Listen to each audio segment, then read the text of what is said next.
나는 밤을 새워 오는 벌레는 부끄러운 이름을 슬퍼하는 까닭입니다. 안녕하세요. 김나비 시 읽어주는 마을 시인 김나비입니다.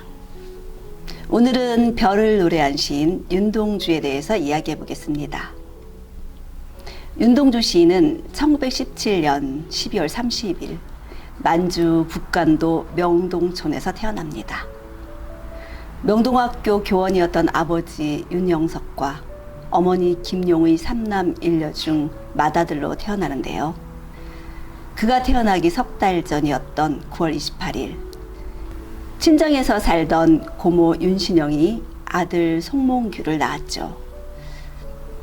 고종사촌 관계인 윤동주와 송몽규는 한 집에서 태어나 후일 죽음에 이르기까지 평생의 동반자가 되었습니다. 그는 1945년 옥사하기까지 27살의 짧은 생을 살다 갑니다. 그러나 그가 태어난 지 100년이 지난 오늘까지도 우리 가슴에 뚜렷하게 살아 있습니다. 저는 개인적으로 윤동주님의 별 해는 밤을 너무 좋아하는데요. 윤동주 탄신 100주년이 되던 해 중국에 가서 한중교류 차원으로 낭송을 하기도 했습니다. 당시 중국 명동촌에 있는 그의 생가에 가서 절을 하고 그의 무덤에 가서 술을 따르고 오기도 했는데요. 너무 작고 초라한 그의 방과 아무도 돌보지 않아서 무너져가는 그의 무덤을 보고 왠지 모를 죄책감이 밀려들었습니다. 소년기의 윤동주는 내성적이면서도 의연했고 씩씩했다고 합니다. 재봉틀로 해진 교복을 직접 고쳐 입었고 항상 책 속에 파묻혀 살면서 창작에 몰두했다고 하죠. 1931년 명동 소학교를 졸업한 윤동주는 송몽규, 김정우와 함께 인근 대랍자에 있는 중국인 소학교에 6학년에 편입해서 1년 동안 공부를 합니다. 그의 시 별 해는 밤에 나오는 폐, 경, 옥 같은 이름을 가진 소녀들을 만났을 것으로 추측되는 시기입니다. 그 소녀들이 나오는 별 해는 밤을 읽어드리겠습니다. 별 해는 밤. 계절이 지나가는 하늘에는 가을로 가득 차 있습니다. 나는 아무 걱정도 없이 가을 속의 별들을 다 헬 듯 합니다. 가슴 속에 하나 둘 새겨지는 별을 이제 다 못 해는 것은 쉬 아침이 오는 까닭이요, 내일 밤이 남은 까닭이요, 아직 나의 청춘이 다하지 않은 까닭입니다. 별 하나의 추억과 별 하나의 사랑과 별 하나의 쓸쓸함과 별 하나의 동경과 별 하나의 시와 별 하나의 어머니,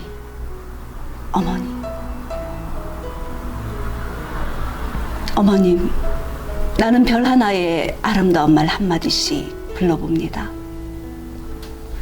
소학교 때 책상을 같이 했던 아이들 이름과 폐, 경, 옥 이런 이국 소녀들의 이름과 벌써 애기 어머니 된 계집애들의 이름과 가난한 이웃 사람들의 이름과 비둘기, 강아지, 토끼, 노새, 노루, 프랑시스 잠, 라이너 마리아 릴케 이런 시인의 이름을 불러봅니다.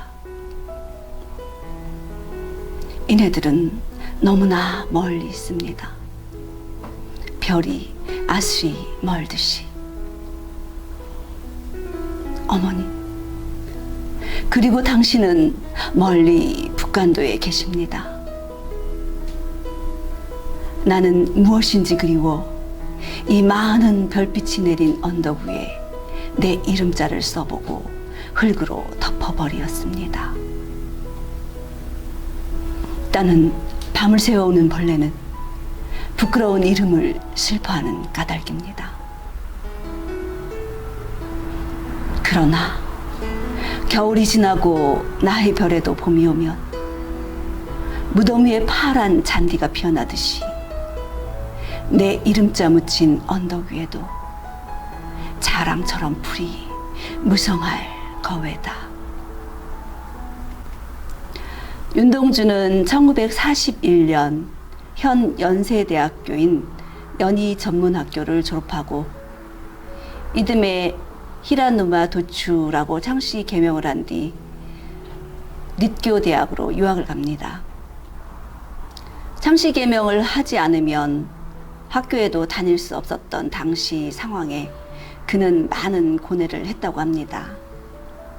그의 마음이 담겨진 시 참회록을 읽어드리겠습니다. 참회록.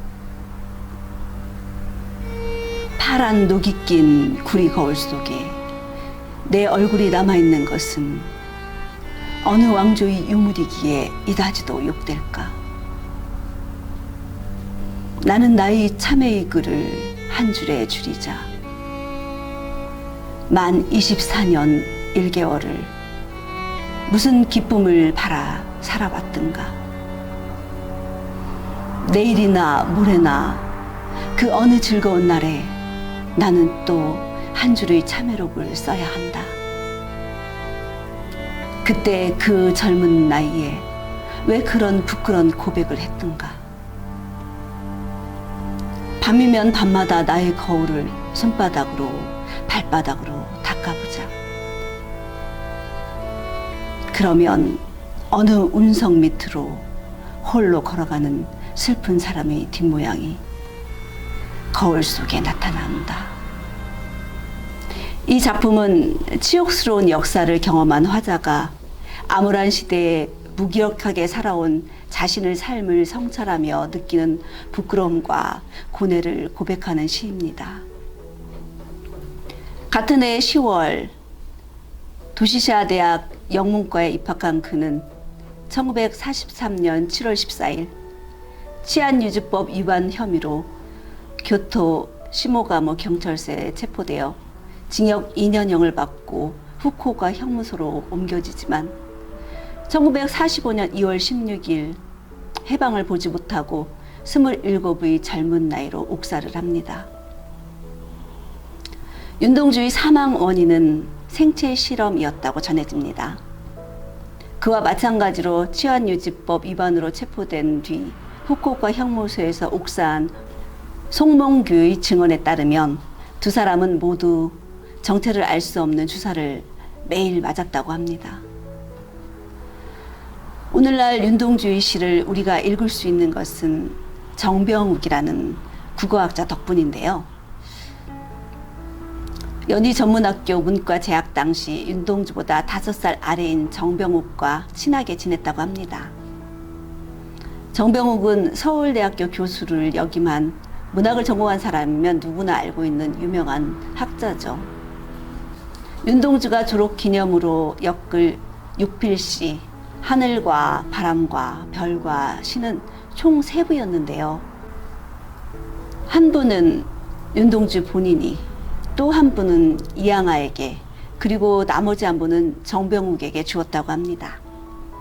이양아는 윤동주에게 그의 시 십자가, 슬픈 족속, 또 다른 고향 등의 작품이 일본의 검열에 걸릴 것을 염려해서 시집 간행을 미룰 것을 충고했다고 합니다. 결국 시집 출간이 이루어지지 못하죠. 정병욱은 징병으로 끌려가면서 윤동주가 준 시를 보관해 줄 것을 어머니에게 부탁했고, 정병욱의 어머니는 마루를 뜯고 항아리에 넣어서 그 안에 보관을 했다고 합니다.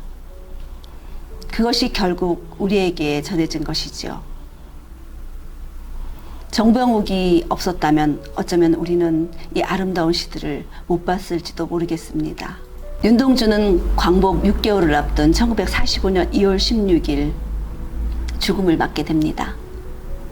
위에는 윤동주의 아버지 윤영석과 당숙 윤영춘이 일본으로 와서 화장한 후 북간도 용정 동산교회 묘지에 묻었다고 합니다.